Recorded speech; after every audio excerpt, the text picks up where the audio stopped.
En fait, bon, dinaa si tontu. Je vous promets rien. Parce qu'il a dit énormément de choses. J'ai du mal même à me situer lan la bëgg wax, c'est-à-dire que en fait ce qui est difficile avec Moussa parce que c'est pas la même chose. C'est pas la première fois. C'est pas la première fois ñi waxtaan ma ak yow. Xam nga yàlla si alxuraan yàlla dafa ne qul haatu burhaanakum in kuntum saadiqiin. Donnez vos preuves si vous êtes véridique. Je vais te poser 2 questions. Si tu donnes tes preuves ma noppi. Première question mooy da nga ne premier ministre dafa ñëw jël le personnel créer des doublons. mais demal ci internet nga gis. Moussa xaaral rek la décision va sortir immédiatement. Moussa xaaral rek xaaral. Premier ministre Ousmane Sonko bi muy ñëw au pouvoir ñaata la fekk primature ñaata lañ tey je vous pose la question. yow dama lay poser la question yow. rapport d'exécution budgétaire bi passé loolu ñaata la primature dépensé. non waxaguma loolu. non dama lay poser la question. non ñëw ko xam parce que amuloo rapport d'exécution. Moussa ñëwuma si loolu de. lépp dañ ko compressé budget président ak budget. xamuma ko. moo tax waxuma ko jeex na xam nga xamuma ko mi ngi noonu. waaw xaaral dañ ko compressé. xaaral parce que am na loo xam ni. non bul ñoom génnewuñ ko pour permettre le contrôle citoyen. Moussa xam nga loolu laay wax. bul jéem a noyer le poisson. dama lay dama la poser une question. waaw c'est une question fermée. dama ne la yow yaa wax in texto xam nga ñooñu déglu ñun taxuñu. yow yaa wax léegi ne premier ministre Ousmane Sonko daa ñëw. def recrutement clientélisme bu recrutement clientélisme bu bëri. ba pare créer des doublons des ministères. ma poser la question ñëpp di seetaan Sénégalais yi di seetaan ma ne yow mi ko wax xul haatu burhaanaka in kunta saadiqiin joxal sa preuve su nekkee yow. mais li ma la wax doon na preuve. Moussa xaaral ñaata la woon bi ñu yegg si ak ñaata la tey. mais primature lan moo fa nekkoon. non du comprendre ma de bon je passe. dama ne. non yow yaa wax li nga wax. de manière xam nga li may wax. waaw de manière péremptoire. yow yaa ne de manière péremptoire que le premier Ousmane Sonko dafa fekk ay postes ay par exemple da nga joxe ñaari exemple nga ne communication qui existait ay ministères mu créé doublon au niveau de la primature. effectivement jox ma si benn exemple. ban. non demal. xam nga lan nga bëggoon wax secrétariat d'État bu Marie Rose Faye. non dama rek loolu nga bëggoon wax rek loolu dañoo jëlee benn poste boo xam ne poste ministériel la woon boo xam ne Moustapha Sarré moo ko yoroon créé benn secrétariat d'État nga ne léegi dafa am ay postes yoo xam ne ay postes économie la woon mu créé ay doublures ma ne la il faut que tu puisses aussi étayer tes propos par des exemples. Première question sama deuxième question mooy 130 milliards yi da nga ne li waroon dem ci béykat yi demul ci béykat yi. ma ne la donne-moi le chiffre bi dem ci béykat yi ma noppi ba débat bi jeex. waaw léegi. est-ce que tu es capable de le dire. effectivement mun naa ko dis-le-moi. boo jëlee rapport d'exécution budgétaire bu troisième trimestre li ñu def comme investissement yëpp matul 3 milliards. non waxuma loolu de. pour contester la dama ne la. pour contester les chiffres. Sénégalais ñu ngi ñuy dégg. je suis excessivement choqué. waaw jeex na. parce que yow xam nga la nga def ni la moo tax mu garaaw xaar. non xalal. maintenant li nga wax nii répondre naa la ci. bon 130 milliards. investissement Sénégal yéen seen i rapport moom moo génne loolu. bon regarde. xam nga leen 3 milliards. xam nga moi je t'invite. non le premier rapport trimestriel d'exécution bu jógee 11 milliards la. et le deuxième rapport d'exécution budgétaire il y a une on est passé de 2 milliards à 11 milliards. actuellement parce que parle de 130 milliards. là on parle d'investissement. léegi nag agriculture la ñu nekk xam nga dañoo jëloon sànq. le dernier rapport da nga bougé c'est 11 milliards. da nga jël le train en marche. xam nga ñu def ci agriculture mu ne def nañ benn budget record 130 milliards. ma ne ko c'est vrai ou faux. les 130 milliards lépp demul ci agriculteurs yi lépp demul ci le monde paysan. li ci ëpp ci seen i privilèges la jëm li ci ëpp ci seen i prime la jëm li ci ëpp ci seen i paiement salarial la jëm. mais répartition ci seen gestion du personnel politique la jëm. maintenant boo ko waxee ni def nañ 130 milliards comme budget record ci agriculture le profane bu lay déglu dafay mel ni dafay jàpp ni agriculture le secteur en tant que tel ci terrain bi injecté na ci comme dépense comme investissement 130 milliards. d'accord loolu nag laa bëggoon mettre je reprends la parole. je reprends la parole xam nga ma joxe exemple ma def comparaison mu ngi mel ne bi tey ne Cheikh Niass en 2025 dugal na 30 milliards Walfadjri benn waaye ñëw fekk fi ñeenti caméra mu ne mais bi tey yow noo mun a waxee loolu. Cheikh Niass nu mu mën a dugal 30 milliards te ñeenti caméra ngeen si jënd. alors que si 30 milliards yi il était prévu que 4 caméras lañ soxla yeneen yi si des dañoo bëgg bi tey am montre bu bees parce que il faut que buy kii muy mën a xam temps bi comme Moussa day guddal mu mën a xool temps bi ci montre bu baax mu mën a am chaise yu rafet yu mel nii mën a si toog confortablement mën a déclencher des partenariats Moussa c'est comme ça que ça fonctionne il y a un budget est composé par 2 axes fonctionnement la ak investissement. Dans le BCI le budget consolidé de l'investissement dañuy wax ci 130 milliards yi lan mooy dem ci investissement. Ce qui est nouveau avec le régime PASTEF moo tax ma poser la question et c'était une question rhétorique et tu es tombé dans le piège parce que tu n'es pas capable de donner des preuves. non xam nga la. Je vais te dire pourquoi. loolu moo tax ci sa communication du man maa la ciy jàppale. Ah très bien léegi dama lay wax léegi en termes de distribution de semences d'intrants lu musul am mooy armée bi xam nga da nga ne léegi politique yeeg affaire yooyu noonu xam nga l'armée elle n'est pas politisée au Sénégal. Fort heureusement c'est l'armée elle-même armée si boppam la ñu réquisitionné mu yóbbu intrants yi ba béykat yi si seen bopp ñoom ñu ne ñoom jot nañ si ni ko Codé waxee léegi kenn mënul nier les difficultés kenn mënul ne campagne bi de A à Z amul difficulté. Je n'ai pas la vanité de dire ça. Excellent. Et je ne le dirai absolument pas. Excellent. xam nga man nu ma mel damay wax li ma gis mu baax li ñu war a joyanti dama koy wax mais man ce que je ne ferai jamais ma ñëw fii ne la ak campagne bi lépp moo baax loolu du ma ko def mukk moo tax je prends en compte les remarques de Codé je prends les remarques de Mbow et de Biteye parce que dama jàpp ne li ñuy wax pour defar mais yow soo ñëwee de manière péremptoire nga ne li waroon dem ci béykat bi demul ci béykat bi dama lay naan ñaata moo waroon dem ci béykat bi toog di la déglu ñaata moo waroon dem ci béykat ak ñaataa dem ci béykat bi. c'est deux waaw non loolu laa la wax non nank rek dama ne man la c'est ci sa communication di maa la ciy jàppale. dama ne la soo toogee yow nga ne ñaata li waroon dem ci béykat bi demul ci béykat bi loolu état da dama la 130 waaw non milliards. xaaral sëñ Moustapha Package la, package. xaaral rek bàyyil Si package vous n'avez pas compris. bàyyil moom moo package gën la expliquer gën la étayer laisse moi wala bàyyil su ma paree nga wax voilà su ma paree rek nga wax 130 milliards yi moom demul. waaw léegi dama def léegi une étude comparative ma ne Cheikh Niass dugal na 30 milliards Walfadjri bi tey mun na ko wax mu doon dëgg keneen ñëw ne ñeenti caméra laa fi gis te ñeenti caméra yi ma gis fii mënul jar 30 milliards ñu ne ko sawaay budget kat Cheikh Niass 30 milliards yi mu dugal daa am loo xam ne dafay dem ci fonctionnement Walfadjri mooy il faut locaux yi ñu gën ko defar pour mu gën a jàppandi il faut que ñii ñëw di xëy si fii ñu jox leen ay oto pour seen déplacement gën a yomb ñi nga xam ne dañoo nekk ci monde bi ci couverture territoriale bi yëpp ñu jox leen des moyens adéquats pour que ñu mën a def seen liggéey de reportage et cetera il faut njënd micro yu bees donc et cetera loolu dafay dem ci fonctionnement mais dafay am loo xam ne day dem ci investissement man la yow soo nee li waroon dem ci béykat yeggul ci béykat bi dañ naan la état ñaata la waxoon ne moo war a dem ci béykat bi benn ma jeexal foofu mais deuxième chose bi nga wax ma ñëw ci wàllu semence ak intrant ma ne la nekkul ay politiciens comme ni ñu ko xamee woon fii képp ku nga xam ne dëkk nga yéen waa Saloum ngeen Saloum xam nañ bu baax ne politiciens yi mais Moustapha Cissé Lo taxaw na ci télé bi daawul àgg ci béykat daawul yegg ci béykat yi loolu ñëpp ñoo ko wax wax na ko assemblée. Moustapha Cissé Lo wax na ko assemblée nationale la mesure qu'on a prise lan lañ def dañoo ñëw réquisitionner l'armée ne na armée dem ci boppam joxeel ñu intrants yi ba mu yegg ci béykat yi est-ce que am nga ci satisfaction à 100% je ne peux pas l'affirmer mais au moins béykat yi ñoom ci seen bopp wax nañ ne yegg na ci ñoom et loolu ça peut se mesurer à quoi et ça se mesure ci augmentation bi nga am en termes de production c'est-à-dire que tey jii production record nga def ci wàllum gerte nga ñëw ci produit horticole nga am même résultat yi tey jii culture maraîchère nga am même résultat yi avec des difficultés qui sont inhérentes à l'activité même non mën naa la dog ma relancer non bul ma relancer non bul ma relancer ba ngay wax par rapport ak production bi bi ngay wax xam nga béykat yoo xam dañ la gerte gi non lépp pëpp la boo ko dindee sama waaw non loolu waaw dëgg mais engrais yi ngeen joxe waaw du engrais yoo xam yu ko waaw léegi da ngay bàyyi ba ma daaneel soo jëlee nga wax xam nga man du ma ñëw débat bàyyi sama yitte yëpp ñëw fii naan ay béykat yi nee nañ loolu laa dëkk bi lañ dëkk de ah non xaaral rek béykat yi ñoo tax ça nga va toog être fii de super pénible de débattre avec moo toi tax nga toog fii de parce que da ngay daggaate te doo wax xam-xam mais c'est Moussa bàyyi ko mu daal béykat yi nga bëgg a minorer noonu si fi ci joxal ma loolu ni ataay ko mu naan jëlal note Moussa. waaw foog nga bàyyi may kii sëñ Moussa bàyyil may kii parce que même bi may ñëw fii gars yi dañ ma ne woon da ngay mbayaar da ngay yàq affaire yi te bul yàq affaire yi neexoon na ba pare léegi ma ne béykat yi si boppam yow mënoo wax seen tur man mënuma wax seen tur est-ce que campagne bi baax na à 100% je ne saurais l'affirmer mais je veux être factuel lépp lu ma wax damay indi preuve jusqu'à ce qu'on me prouve le contraire. nga baal ma Ousmane mais béykat yi moom ci wàllu productivité 130 milliards yi feeñ na ci production mais loolu moom ñun am nañ certitude que béykat yi ñoom firnde nañ ko wax nañu ko. effectivement maintenant nag les quoi dans la campagne.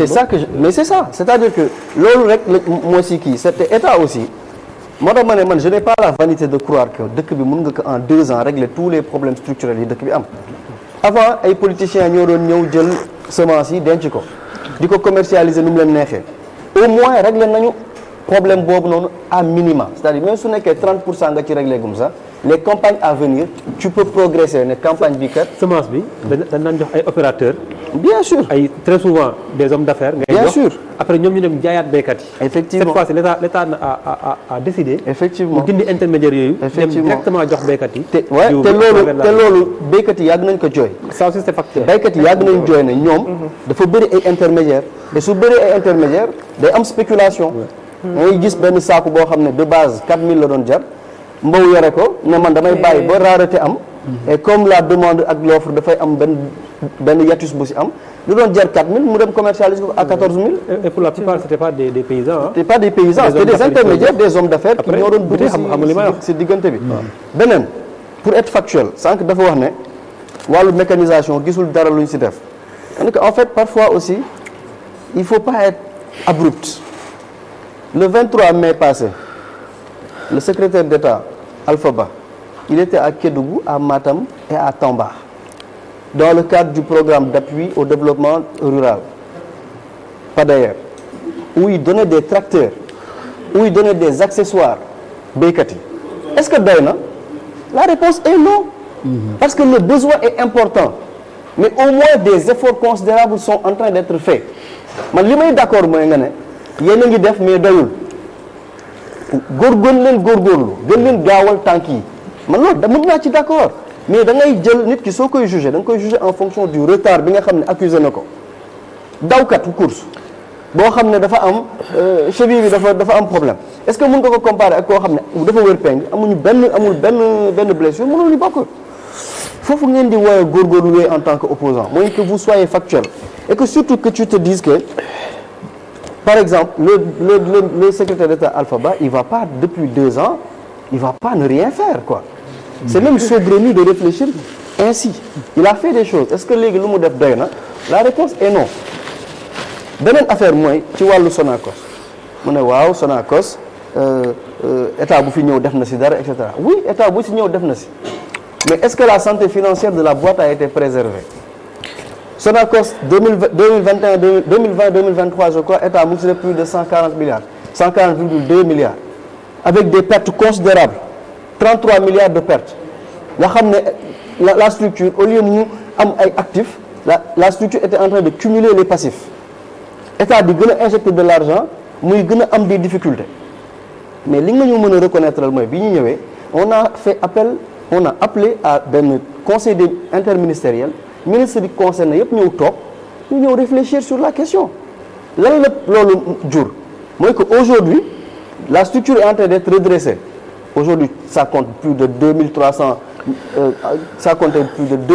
personnes yi nga xam ne ñu ngi leen doon embaucher les ouvriers te amuñu woon dara lu ñu doon def mooy ay recrutement politique la woon mais tey au moins on a résorbé benn clientélisme politique mais autre chose on a augmenté la capacité de collecte qui est passé de 12 900 à 155 000 loolu c'est factuel ce n'est même pas moi qui le dis c'est le directeur de la Sonacos moom moo taxaw wax ko devant le Premier ministre et xanaa il n'a pas la vanité d'aller raconter sa vie comme ça devant les Sénégalais et passez-moi le terme quoi donc Moussa il faut que vous bossiez encore davantage les dossiers et que ngeen xam ne le régime de Pastef jubal jubbanti c'est chevillé à notre corps ndax dinañ jum ci gouvernance bi bien entendu ay nit kese lañ dàqu jàng Sénégal gën ñu fee jub gënuñu fee gëm yàlla dinañ juum dinañ def ay erreur mais le rôle de l'opinion publique mooy suñu juumee ñu ne sa waay seen tànk bi fi ngeen ko teg baaxul jubbanti leen ko foofu laay tontoo nag li nga doon wax sànq bi tey par rapport à la dette gis nga dans la gouvernance publique il y a un principe universel c'est le principe de l'accountability c'est-à-dire le principe de la redevabilité ñi ngay jiite da nga war di leen rendre compte Walfadjri tey même su nekkee c'est privé sax Cheikh Niass a l'obligation dans les difficultés de vous tenir au courant des difficultés de temps à autre mu dajale ñi mu war a dajale ne leen kat kër gi dafa am ay tolof-tolof ci fànn bi naka la ñu mën a liggéeyee ndoowee pour kii suba su amee ay réussite aussi daa war a ñëw taxaw jàkkaarloo yéen wax leen ko loolu moo tax yéen ngeen di xam fi ngay liggéeyee coono bi fa nekk ak réussite yi ngeen nekk di def. Le président Bassirou Diomaye Faye quand on est arrivé conformément aux dispositions yi nga xam ne ay dispositions internes la ak aussi des dispositions yi nga xam dañ ko transposer dañ ne il faut obligatoirement dans les 3 mois nga def un audit des finances publiques. bi ñu defee ministres yi defee audit finances publiques ils se sont rendu compte qu'on est à plus de 80% de taux d'endettement alors que Macky Sall bu mu doon dem dafa ne 74% la fi bàyyi. il est normal que nga ñëw jàkkaarloo waat ak Sénégalais ne leen li leen sawaay ji waxoon kat méngoowul ak li am bi mu ko waxee ba pare mu amaat yeneen cours yoo xam ne ñoom ñoo ñëw mooy notamment la Cour des comptes nekkat nekkul woon 80 et quelques %, on est à 99%. Forvis Mazar ñëwaat ne weesu nañ lool et in fine FMI moo ñëw ni ñu ngi sax 132%. donc yow sooy jiit sa kër su dee yow bés bu ne yaa ngi war a joxe 10 000 francs dépense te bés bu nekk yaa ngi war a fay bor 15 000 francs ça veut dire que am nga benn déficit boo xam ne il faut que waa kër gi yëg ko. sinon soxna si mën na la si sonal tout temps kii aussi gën la sonal mais loolu boo koy bañ nooy def dañ leen di woo dagale leen di leen ko fàttali nag bés boo góorgóorluwee bay fatt bor boobu it nga leen di yëgal ne leen yaa ngi fatt bor bi waaye difficulté bi mu ngi fi ba tey loolu moo tax ñun ñuy góorgóorlu ci di wax sénégalais fan lañ toll ci bor et j'en veux pour preuve 2026 bii rek état Sénégal war na fay lu ëpp 450 milliards ci wàllu bor ci mois de mars bii rek ñu génn ni état du Sénégal war na fay 385 milliards plus 4,6% de taux mais loolu bi tey dañ ko war a xam parce que ñun on est un pays excessivement pauvre c'est ça la réalité dëkk bi amul xaalis nga doon nag une situation économique compliquée mais ce qui n'empêche pas que yaa ngi dafay effort c'est pas parce que da nga yem ci di ko déclamer rek mais yaa ngi dafay effort yaa ngi dem sur les marchés financiers pour lever des fonds yaa ngi teg un fonds de valorisation des actifs du Sénégal tu es dans des processus de titrisation par exemple moo tax tey jii l'eurobond 2018 par exemple mais ñëpp dañoo parié woon que Sénégal du ko fay engagement yi du ko fay parce que eurobond boobu dañ ne woon dañ koy fay ci 10 ans donc 2028 la ñu war a arrêté fay ko mais dans les engagements contractuels dañ ne 2026 la ñuy tàmbali di ko fay 2027 2028 et on devait payer 1 milliard d'euros nga diviser 1 milliard d'euros yooyu noonu 1 milliard d'euros yi soo ko diviser par 3 2026 2027 2028 année bu ne war nga fay mu ndaw 333 milliards donc ça veut dire quoi ça veut dire que ñun obligatoirement on doit communiquer ak sénégalais yi ne leen am nañ ay difficultés mais teg nañ ay mesures ba Sénégal honoré na engagement boobu et aussi autre chose. non bala ngay continuer kay foofu kay dama d'accord ak yow bala ngay continuer il faut ma wax jox la. je suis parfaitement d'accord ak yow. ci wax dëgg xam nga da nga ne il faut nga wax ne kat am na difficulté bu fi am nga joxe exemple yow borom kër gi. su fekkee ne war nga joxe 1000 francs te chaque jour nga war a joxe 1000 francs mais chaque jour nga way 15000 francs. xam nga loolu il faut nga wax ko njaboot. waa léegi moi je suis d'accord ak yow mais dama ne. des fois da ngay def sa communication am na nooy yàkkamtee def communication pour autant nga réfléchir mun nga atteindre foo xam ne pourtant mënoon nga faa bañ a àgg te sénégalais yi dañu xam ne dëgg parce que yow mi ci kër gi tey mu leer na ne boutique bee nga am yaakaar pour mu lebal la ndax da ngay dem ci boutique bi ne ko man de damaa bëgg nga lebal ma waaye jàppal ne 15000 francs laay fay chaque jour 1000 francs nag laa war a dépenser boutique bi dina la lebal. bu dee état nga noonu nga war a demee. xaaral ma ñëw dama ne. mën nga wax ak sa askan. xam ne jafe-jafe moo fi nekk et c'est très normal loolu je suis d'accord ak loolu. il faut que ñu xam ne y a un problème fekk nga ko fi mais naka nga koy communiquer. est-ce que nekkul aussi yàkkamte amoon na ci communication bi ba ñu àgg foo xam ne peut-être xëy na mun nañu galgal maanaam tey ki nga xam ne moo la war a lebal bu xamee ne yow amul loo ko fay. mais kooku du la lebal moo tax ma ne est-ce que du forme bi. dàquma kii communication bi de d'accord là mais est-ce que de forme bi ak fa ñu waroon a àgg moo ñu yóbbee lii yëpp. question la bu ma la. non c'est une très bonne question. waaw mais tey soo jëlee Sénégal dama ko jox sànq exemple Alexis Tsipras. Grèce 2014. tey li xew Sénégal et les gens doivent s'intéresser davantage ci li nekk di xew. on a une ingénierie financière extrêmement efficace ma joxe ces exemples tey Sénégal la moo tax mu honoré bor boobu nga xam ne am na ko. donc bi ñu yegsee da ngay yegg si xool sa plan de trésorerie ne kat ci 2026 bi lii laa war a fay. nga xam ko état bi xam na fii ak 2030 ñaata lay fay ci bor yi nga xam parce que ñun 7 eurobond lañ jot a def yu Ablaye Wade ak yu Macky Sall ak yu ñun benn lañ def Macky Sall je crois il y en a 7 Ablaye Wade 2 la def. Macky Sall il en a fait 4 je crois. donc ça veut dire bu nekk xam nga taux de maturité bi xam nga kañ nga koy fay. donc au moins di nga xam di nga jël sa ay devant. mais ce que je voulais dire mooy tey ingénierie financière bi ça fait quoi juste avec la Banque ouest-africaine de développement la BOAD on a aujourd'hui structuré ay financement yoo xam ne on arrive à payer tey jii nii alors que en principe ñëpp sooy lire les journaux les magazines yi nga xam ne spécialisés en finance publique dañoo parier woon que Sénégal day def défaut mais tey ñun dañoo war a applaudir les dirigeants parce qu'on n'a pas fait défaut parce qu'ils ont mis en place des logiques d'ingénierie financière yi nga xam ne permettre nañu fay nañ bor pourtant ñu ngi ko ne di fay salaire yi am na si yeneen dëkk yu mu doon dañuy dem fay bor bi ba pare am problème mu fay les fonctionnaires c'est d'ailleurs ce qui amène parfois malheureusement ce qu'on appelle la restructuration de la dette wala boog ci biir ñi nga war a fay nga sérier leen les partenaires multilatéraux ak les partenaires bilatéraux nga ne les partenaires bilatéraux duma leen fay par exemple généralement c'est ça le principe de la restructuration malheureusement ça touche pas les partenaires multilatéraux muy Banque mondiale muy FMI ak yooyu mais ça va toucher les pays la conséquence de ça mooy lan un pays comme la Chine nga ne ko man de si 2026 bi waroon naa la fay benn 50 milliards mais finalement du ma la ko mën a fay parce que su ma la ko fayee du ma fay sama fonctionnaire mais Chine il va dire ok laalal sama bor boobu nga xam am naa benn projet bu ma lay financer électrification rurale par exemple du ma dugal xaalis moo si prévoir dama koy bloquer donc c'est ça le principe de la gestion active de la mooy l'ingénierie financière bi ñu def c'est un ensemble de mesures techniques yoo xam ne permettre nañu aujourd'hui Sénégal fay na bor mais tey bi tey suñu waxante wee dëgg ndax yow da nga yëg ne Sénégal dafa nekk en faillite aujourd'hui waaw yëg naa ko parce que xam naa ne on a des difficultés. non difficulté ak faillite bokkul. faillite mooy da nga nekk en défaut de paiement. tey nekkuñu en défaut.